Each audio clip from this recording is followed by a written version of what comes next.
নমস্কাৰ, মই দীপক বৰদলৈ। মই সদৌ ছাত্ৰ সন্থা কেন্দ্ৰীয় সমিতিৰ সহ সাধাৰণ সম্পাদক। বৰ্তমান কঠীয়াতলী যি নৱনিৰ্মিত তিৱা ভৱন, এই নৱনিৰ্মিত তিৱা ভৱনৰ বৰ্তমান মই সাধাৰণ সম্পাদক।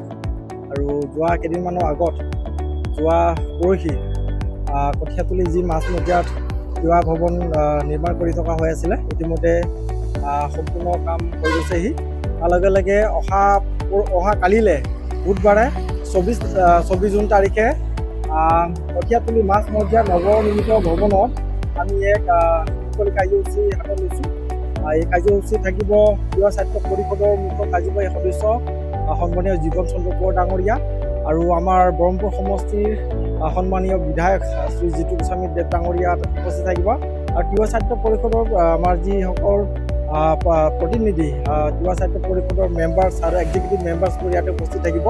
অহা কালিলৈ 24 জুন তাৰিখে আমি এই ভৱনতে যিহেতু নেকি এই ভৱনটো নিৰ্মাণৰ কাৰ্যসূচী হাতত লৈ থকা হৈছিলে, ইতিমধ্যে সম্পূৰ্ণ হৈছে। সম্পূৰ্ণ হোৱাত আমি শুভ দিনটোলৈ অহা কালিলৈ আমি অপেক্ষা কৰিছোঁ।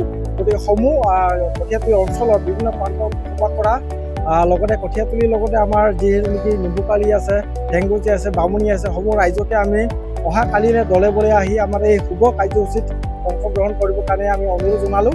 আৰু এই চেগতে আমি প্ৰথমতে ধন্যবাদ দিব লাগিব তিৱা ছাত্ৰ পৰিষদৰ মুখ্য কাৰ্যবাহী সন্মানীয় জীৱন চন্দ্ৰ কোঁৱৰ ডাঙৰীয়াক, কাৰণ তেখেতৰ নেতৃত্বত আমি এনেধৰণে কঠীয়াতলী অঞ্চলৰ বা কঠীয়াতলী মাজমজিয়াত তিৱা ভৱন বা তিৱা মাৰ্কেট আমি পাবলৈ কাৰণে সক্ষম হৈছোঁ।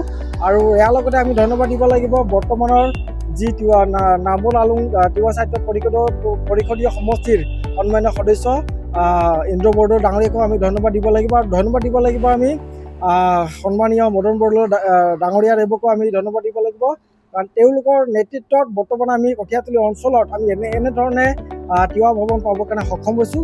আৰু এই চকতে আমি দুয়োগৰাকী তিৱা ছাত্ৰ পৰিষদৰ সদস্য যুগল পাটৰ দেৱ ডাঙৰীয়া, স্বৰ্গীয় যুগল পাটৰ দেৱ ডাঙৰীয়া, লগতে স্বৰ্গীয় শুক্লেশ্বৰী আইতাকো আমি সুঁৱৰিছোঁ।